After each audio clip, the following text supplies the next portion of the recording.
आज हम एक नए टॉपिक की बात करेंगे, केंद्र राज्य संबंध। केंद्र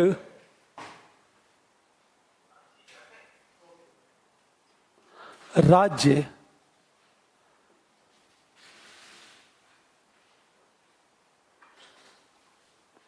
संबंध की बात करें हम लोग। आज हम बात करेंगे केंद्र राज्य संबंध। ध्यान देना इस बात को। इस टॉपिक को डिस्कस करने से पहले से कुछ हम शब्दों को देखें आप, जिनका प्रयोग बार बार होगा। एक शब्द है संघात्मक व्यवस्था।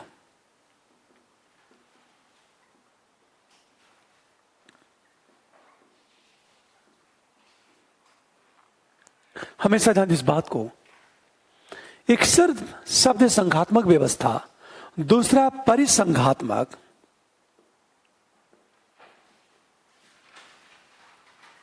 और तीसरा है एकात्मक व्यवस्था।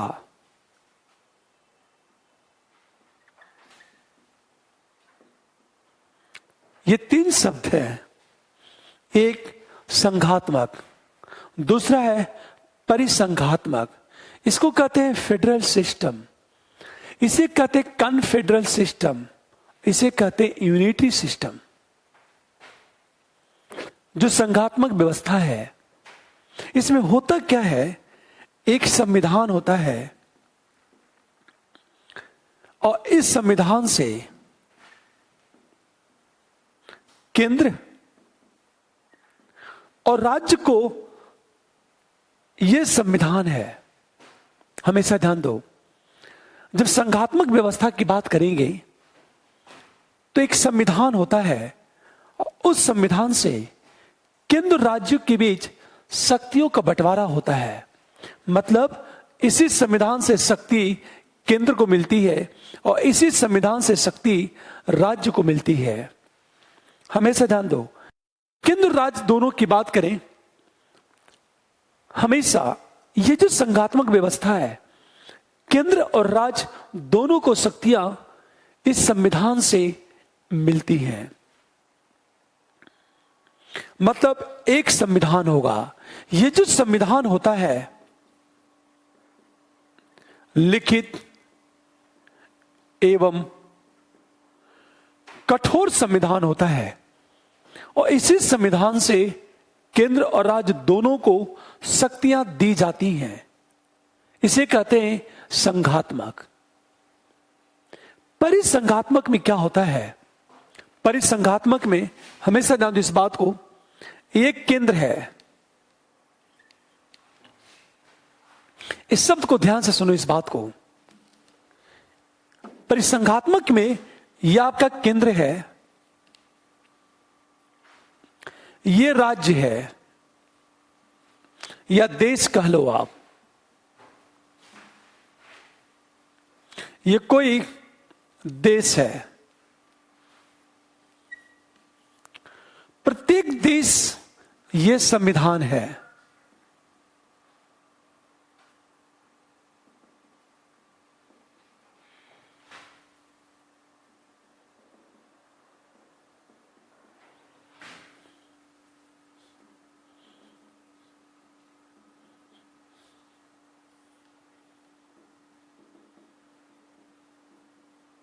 हमेशा ध्यान देना इस बात को। परिसंघात्मक में क्या होता है? परिसंघात्मक में क्या होता है? एक केंद्र है, ये सारे देश हैं, ये सारे कंट्री हैं। कंट्री कंट्री कंट्री, ये सारे कंट्री क्या करते हैं? कुछ शक्तियां केंद्र को देते हैं।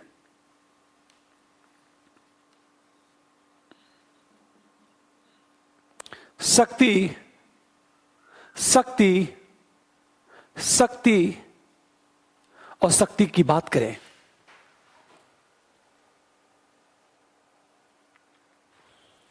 जब केंद्र संबंध की बात करेंगे तो तीन शब्द अक्सर चर्चा में आएंगे। एक है संघात्मक व्यवस्था, दूसरा शब्द है परिसंघात्मक व्यवस्था और तीसरा शब्द है एकात्मक व्यवस्था। देखो आप, यह संविधान है। केंद्र और राज्य के बीच इस संविधान से शक्तियां दी जाती हैं। यह संविधान लिखित और कठोर होता है। केंद्र और राज्य को शक्ति इस संविधान से मिलती है। दोनों की शक्तियों का स्रोत यह संविधान है। हमेशा ध्यान दें इस बात को। केंद्र और राज्य की शक्ति जरूरी नहीं कि बराबर ही हो, पर दोनों को शक्ति मिलेगी संविधान से। केंद्र और राज्य दोनों को शक्ति।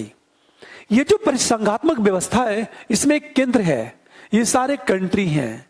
सोचो, ये सारे कंट्री हैं और हर कंट्री अपने संविधान से शक्ति प्राप्त करता है और ये सारे कंट्री कुछ शक्ति केंद्र को डेलीगेट करता है। मतलब हर देश अपने संविधान से शक्ति प्राप्त करता है और शक्ति डेलीगेट करता केंद्र को शक्ति दे देता है। इसका मतलब यह केंद्र को जो शक्ति मिली है इन देशों से मिली है और ये जब चाहेगी देश चाहेंगे ये शक्तियां ले सकते हैं। जैसे एग्जाम्पल के रूप में European economic union, European economic, हम यूनियन की बात करें, यूरोपियन इकोनॉमिक यूनियन में जितने कंट्री हैं उन सभी देशों ने शक्ति एक केंद्र को दे दी है ताकि केंद्र पूरे यूनियन को अनुशासित कर सके। यह परिसंघात्मक में, इसका मतलब है यहां संघात्मक में क्या होता है, केंद्र राज्य दोनों को शक्ति संविधान से मिलती है, एक ही संविधान से। पर परिसंघात्मक में क्या होता है, हमेशा ध्यान दो, ये जितने देश हैं ये कुछ शक्तियां डेलीगेट करते हैं केंद्र को और जब चाहेंगे वापस ले लेंगे। हमेशा इन सारे देश को शक्ति अपने देश की संविधान से मिलती है। हमेशा ध्यान दें इस बात को। लेकिन यहां केंद्र जब चाहेगा राज्य की शक्ति नहीं ले पाएगा, क्योंकि इस राज्य को शक्ति मिलती किससे है, संविधान से मिल रही है। पर यहां इनको शक्ति किससे मिल रही है, इन देशों से, कंट्री से, और ये कंट्री जब चाहेंगे शक्ति वापस ले सकते हैं। अब देखो, एकात्मक व्यवस्था की यदि बात की जाए, एकात्मक व्यवस्था की यदि बात की जाए, एकात्मक व्यवस्था में क्या होता है, यह संविधान है, संविधान से शक्ति केंद्र को मिलती है और केंद्र से शक्ति राज्य को दी जाती है। राज्य, ये जो शक्तियां डेलीगेट की जाती हैं, पावर डेलीगेट की जाती है, प्रत्यायोजित। एकात्मक व्यवस्था में ध्यान दो इस बात को, यूनिटरी सिस्टम में क्या होता है, एक संविधान होता है। इस संविधान से शक्ति किसको मिलती है, केंद्र को मिलती है और केंद्र से जितनी भी शक्तियां हैं राज्य को डेलीगेट की जाती हैं। हमेशा केंद्र से जो शक्ति राज्यों को डेलीगेट की जाती है। इसका मतलब ये सारे राज्य शक्ति के लिए किस पर निर्भर हैं, केंद्र पर निर्भर है। जैसे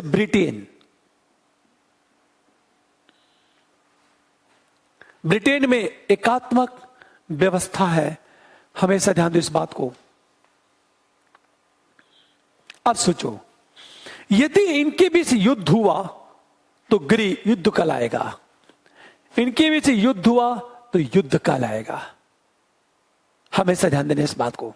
तो ये तीन शब्द हैं, संघात्मक, परिसंघात्मक और एकात्मक। आपके संविधान में ये शब्द है, सिलेबस में ये है। और बहुत ही इंटरेस्टिंग, अभी देखा होगा पेपर में लगातार जीएसटी को लेकर इश्यू चल रहा है, वहां से प्रश्न बनना तय है, कोरोना कैसे प्रभावित किया, जिसकी बात हम लोग करेंगे। आप ध्यान देने इस बात को।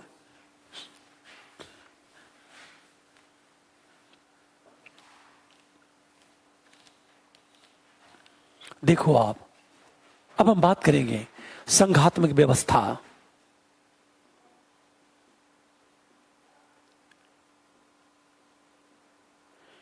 यदि संघात्मक व्यवस्था की बात करें तो संघात्मक व्यवस्था कहलाने की 3 शर्त है। पहली बात, लिखित एवं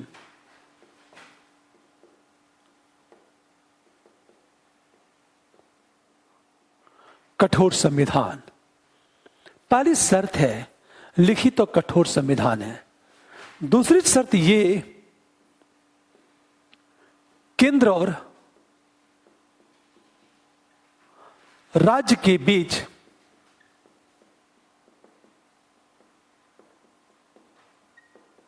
संविधान द्वारा शक्तियों का बंटवारा।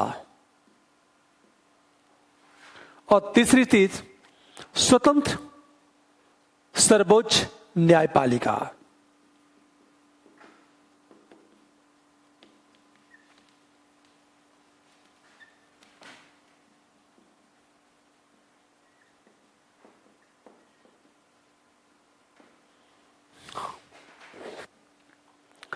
जब संघात्मक व्यवस्था की बात करते हैं तो संघात्मक,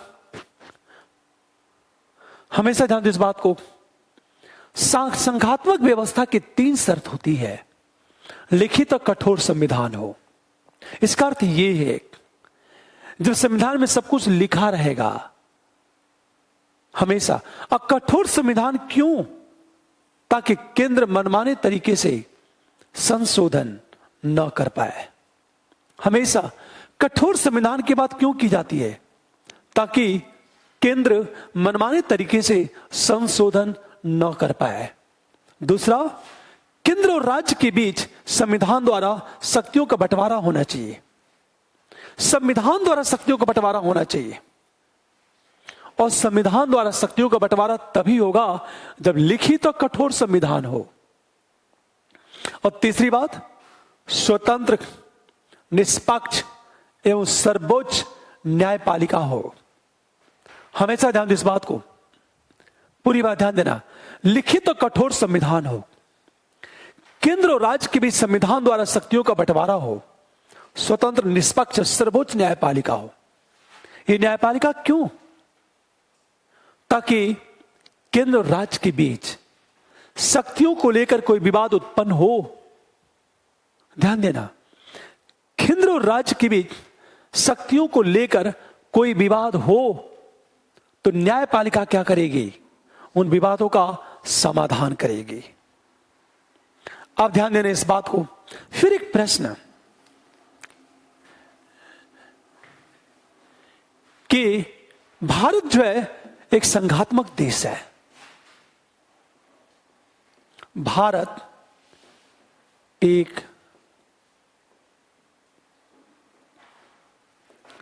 संघात्मक देश है। आखिर किस आधार पर कहा जाता है कि भारत एक संघात्मक देश है? रीजन क्या है? हमेशा भारत में लिखित एवं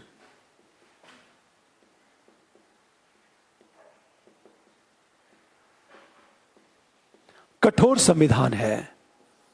दूसरी बात, केंद्र एवं राज्य के बीच शक्तियों का विभाजन हुआ है। और नंबर सी, स्वतंत्र एवं निष्पक्ष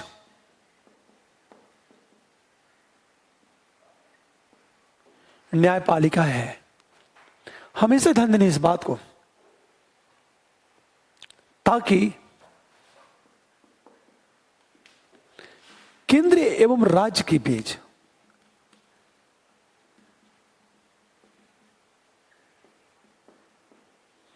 उत्पन्न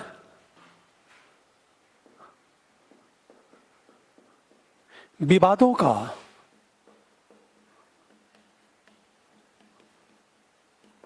समाधान हो सके।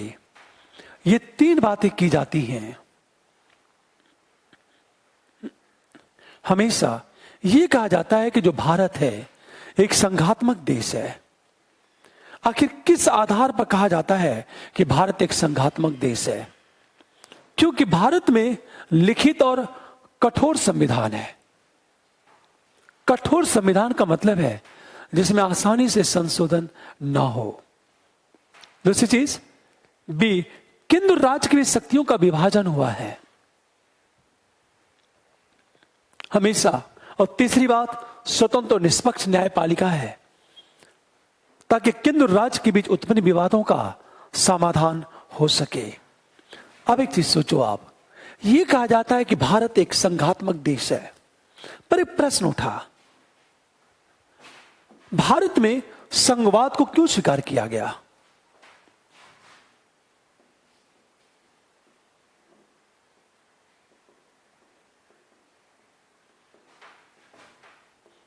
क्यों?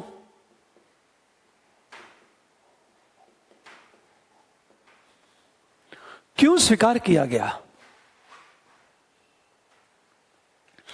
क्या रीजन था जिसे भारत ने संघवाद को स्वीकार कर लिया?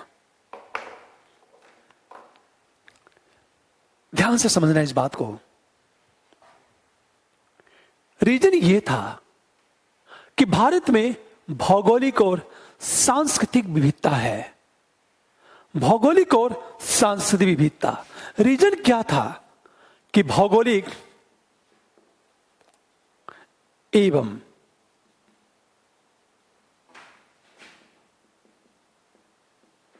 सांस्कृतिक विविधता।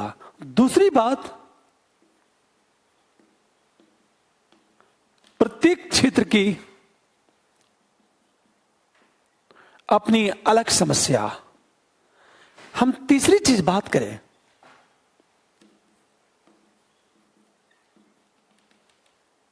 निष्ठा को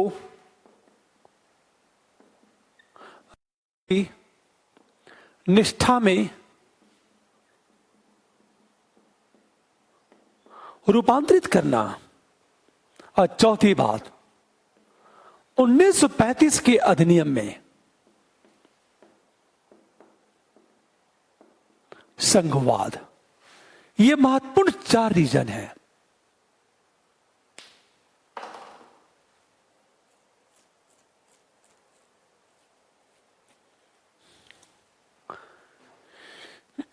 देखो आप ध्यान से कि भारत ने संघवाद को क्यों स्वीकार किया। पहला रीजन है भौगोलिक और सांस्कृतिक विविधता है। पूरे भारत में इतनी ज्यादा भौगोलिक विविधता और कल्चरल डाइवर्सिटी है कि प्रत्येक क्षेत्र के लोग चाहते थे कि अपने कल्चर के अनुसार कानून का निर्माण करने का अधिकार हो ताकि उनकी संस्कृति सुरक्षित रहे।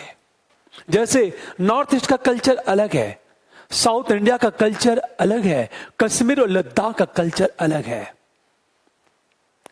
उनके कल्चर के अनुरूप उनके कल्चर का संरक्षण करते हुए कानून का निर्माण यदि हो तो राष्ट्र की एकता भी बनी रहेगी और उनके कल्चर का संरक्षण भी होगा। लेकिन तब होगा जब उस क्षेत्र को अपने विषयों के संबंध में कानून के निर्माण का अधिकार दे दिया जाए। अब सुन, यह तब होगा जब संघवाद लागू हो। पहली रीजन। दूसरी चीज, प्रत्येक क्षेत्र की समस्या अलग अलग होती है और समस्याओं के अनुरूप कानून का निर्माण होना चाहिए। यदि राष्ट्रीय स्तर पर कानून का निर्माण कर दिया जाए तो हो सकता है वो कानून उस देश क्षेत्र में जाकर के अप्रासंगिक हो जाए, क्योंकि उस क्षेत्र में तो समस्या दूसरी है और केंद्र हो सकता है उन समस्याओं का समझ ना पाए। तो यदि देश ये चाहता है कि प्रत्येक क्षेत्र की समस्या के अनुरूप कानून का निर्माण हो तो राज्यों को कुछ विषयों में कानून के निर्माण का अधिकार देना होगा और इसके लिए जरूरी है कि हम संघवाद को अपनाएं। इसे यह कहा जाता है कि प्रत्येक क्षेत्र की अपनी अलग अलग समस्या है और समस्या के अनुरूप प्रत्येक क्षेत्र को कानून के निर्माण का अधिकार मिलना चाहिए। इसके लिए संघवाद को अपनाया गया। तीसरी चीज, जब भारत स्वतंत्र हुआ तो रियासतों का भारत में विलय हो रहा था, लेकिन रियासतों में रहने वाली जनता की निष्ठा अपने रियासतों के प्रति थी। तो देश ने यह कोशिश की कि उनकी क्षेत्रीय निष्ठा को राष्ट्रीय निष्ठा में कन्वर्ट कर दिया जाए और राष्ट्र की एकता भी बनी रहे। यह संभव तभी था जब संघवाद को अपनाया जाए, क्योंकि संघवाद में कुछ विषयों में कानून के निर्माण का अधिकार राज्यों को दे दिया जाता है। और चौथी चीज, भारतीय संविधान का जब निर्माण हो रहा था तो 1935 के अधिनियम का प्रभाव ज्यादा था। 1935 के अधिनियम का प्रभाव ज्यादा था और 1935 के अधिनियम में संघवाद की बात की गई थी। बेशक स्वतंत्रता आंदोलन के दौरान भी अनेक लोग संघवाद की मांग कर भी रहे थे, इसलिए भारत ने संघवाद को अपनाया। ये 4 रीजन है, भौगोलिक और सांस्कृतिक विविधता, प्रत्येक क्षेत्र की अपनी अलग समस्या। तीसरी बात, क्षेत्रीय निष्ठा को राष्ट्रीय निष्ठा में रूपांतरित करना। और चौथी बात, 1935 के अधिनियम में संघवाद की बात की जा चुकी थी। ये 4 रीजन है संघवाद को अपनाने का। इसमें लिखो आप जरा, ये पॉइंट है, इसका विस्तार कर लो आप। लिखो नंबर 1,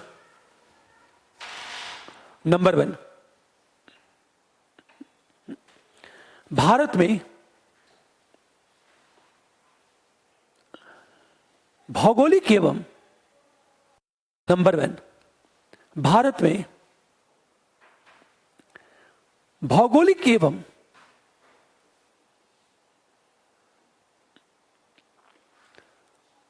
सांस्कृतिक विविधता है।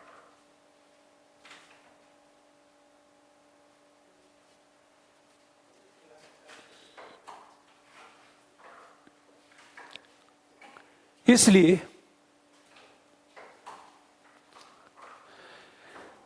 प्रत्येक क्षेत्र को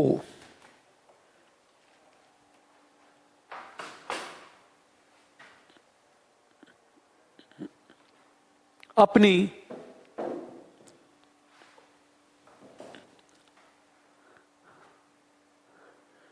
सांस्कृतिक विविधता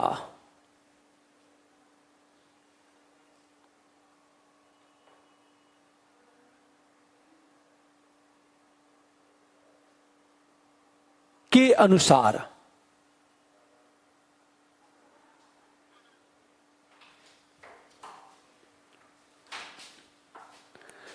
कानून बनाने का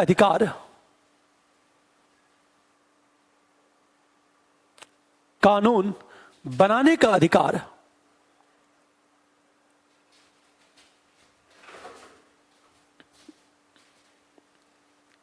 अधिकार देने के साथ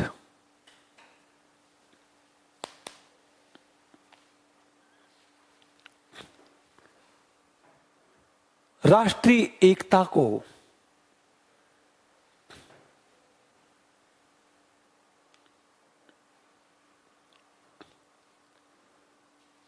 बनाए रखने के लिए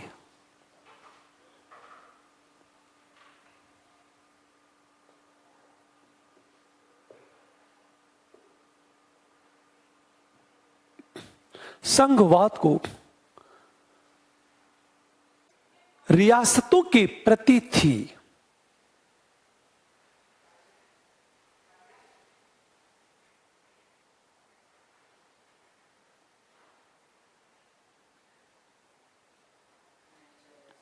उनकी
बंद कर दो।